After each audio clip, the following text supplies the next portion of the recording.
Well everyone, it's time for us to go and take a look at the Samsung Galaxy S23 Plus and compare it against the Samsung Galaxy S22 Ultra and see which specific phone is the more interesting one to pick up. Now what's funny is that the S22 Ultra, even though it was the flagship last year, is roughly around the same price as a Galaxy S23 Plus, so these two phones are going to depreciate probably alongside each other, and we've seen last year with the S22 Plus and the S21 Ultra, the exact same thing kind of happens. So let's see if the last year's flagship Ultra lineup is better than the current Plus lineup. Now if you want to pick up either one of these phones, links will be down in the description. You can get them from there and you can help support the channel at the same time. Now starting off with the outside, the Galaxy S22 Ultra came out last year in 2022, and on the front of that phone we have a 6.8-inch dynamic AMOLED display. It's a 1440p panel, 120Hz display, and it is a very good panel, probably the best panel that came out last year. We kind of know this with Samsung. They're going to drop probably the best panels of that year, much like how they did it right now with the S23s,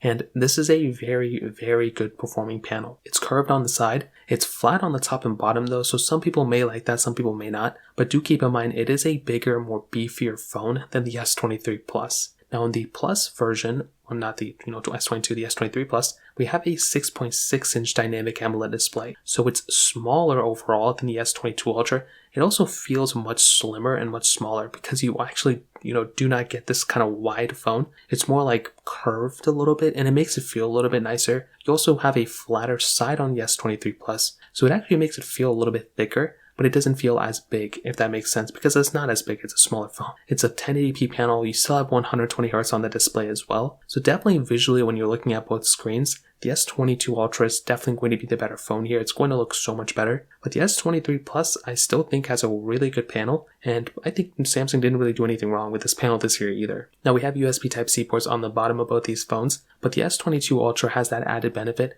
of having that S Pen built in right inside of that device. And that in and of itself is a really cool thing. Having a phone like that with a stylus like that built in is really awesome, and I'm really happy Samsung went with this approach on that type of device. Now on the back of these two phones, we have frosted glass backs on both, and we have these camera modules tucked in the top left, which they are kind of flush alongside the back. So last year with the S22 Ultra, this was the first phone they kind of did this with. The standard S22 and S22 Plus still had that camera bump. With the S23 Plus, they went ahead and actually did this with all the phones this year. Personally, I actually do prefer a little bit of a camera bump, which is crazy. So I don't really like how the lenses are kind of flush and they're sticking out of the camera, because sometimes if you drop your phone or something like that, I've seen lots of phones where they crack and they crack alongside the cameras. And usually when you have like a camera bump of some sort, it does actually protect those cameras. You have a case on your phone or whatnot, but it's still one of those things that I kind of like having. But beyond that, they both visually look great, and I don't really have too much to complain about there with these two devices. So from that perspective, both phones look great. I think both of them will still be performing very well for the next several years on the outside, and I will definitely say the S22 Ultra has the better display, but the S23 Plus feels better to hold in the hand, if that makes any sense. So from that perspective, that kind of covers it up there. Now in the camera department, the S22 Ultra from last year had a 108 megapixel wide-angle lens, 10 megapixel periscope telephoto lens, 10 megapixel telephoto lens, and then a 12 megapixel ultra-wide camera, where the Galaxy S23 Plus has a 50 megapixel wide-angle lens, 10 megapixel telephoto lens, and then a 12 megapixel ultra-wide camera. On the front though, we had a 40 megapixel wide-angle lens on the S22 Ultra, where the S23 Plus has a 12 megapixel wide-angle lens. Now both can do 4K at 60 on the front, both can do 8K video on the back, but the S23 Plus can actually do 8K at 30 frames per second, where the S22 Ultra can do 8K at 24 frames per second. Now does that mean the S23 Plus camera is better? Not really. I mean, it's better in that one area, but I would probably argue that the S22 Ultra is the better camera when it comes down to it. So you are getting very similar features between both. So you have almost the exact same type of features, like in terms of the camera UI and everything alongside that, but you do have like more zooming in capability with the S22 Ultra. You're also getting, I think, just a better lens on the S22 Ultra as well. But I do think the S23 Plus is a very solid camera as well. But things like Snapchat and TikTok and those types of applications perform almost exactly the same between these two devices. In fact, some people probably even said, like how I kind of mentioned, the S22 Ultra may be better in those cases, who knows.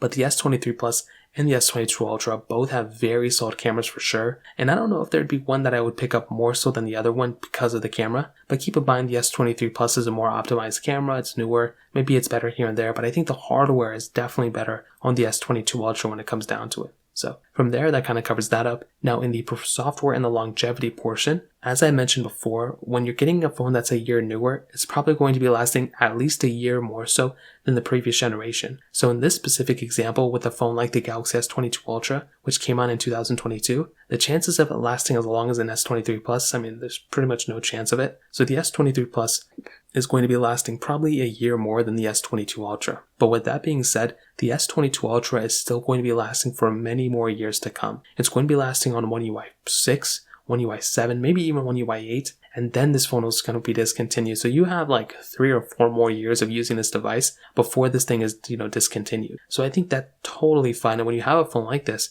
you're going to be perfectly fine. You're going to be able to use this phone for a long period of time. So from that perspective, keep this phone, you're going to be fine. And definitely the S23 Plus is going to last longer, but it's only going to be about a year. And that would not be a reason why I would upgrade. Now on the performance side, the S22 Ultra had that Snapdragon 8 Gen 1 chipset on the inside of this device, and it did start at 8 gigs of RAM, but it did go up to 12 gigs of RAM. With the S23 Plus, we have that new Snapdragon 8 Gen 2 chipset with 8 gigs of RAM. Now the one thing to keep in mind is that you are getting more RAM on the maxed out version of the S22 Ultra. You're also getting more storage on the maxed out version of the S22 Ultra as well. Definitely not a big deal to me, but it's just one of those things to keep in mind. Now with the S22 Ultra, very good performing phone. It just maybe wasn't as optimized with that chipset. I had a pretty good time with the performance of that phone using that Snapdragon 8 Gen 1, but when I was doing a lot more of my gaming side of things that I typically do on my, the S22 last year was kind of like my main portable gaming system. It was the only machine I was using when I was on the go besides my MacBook. And in that specific case,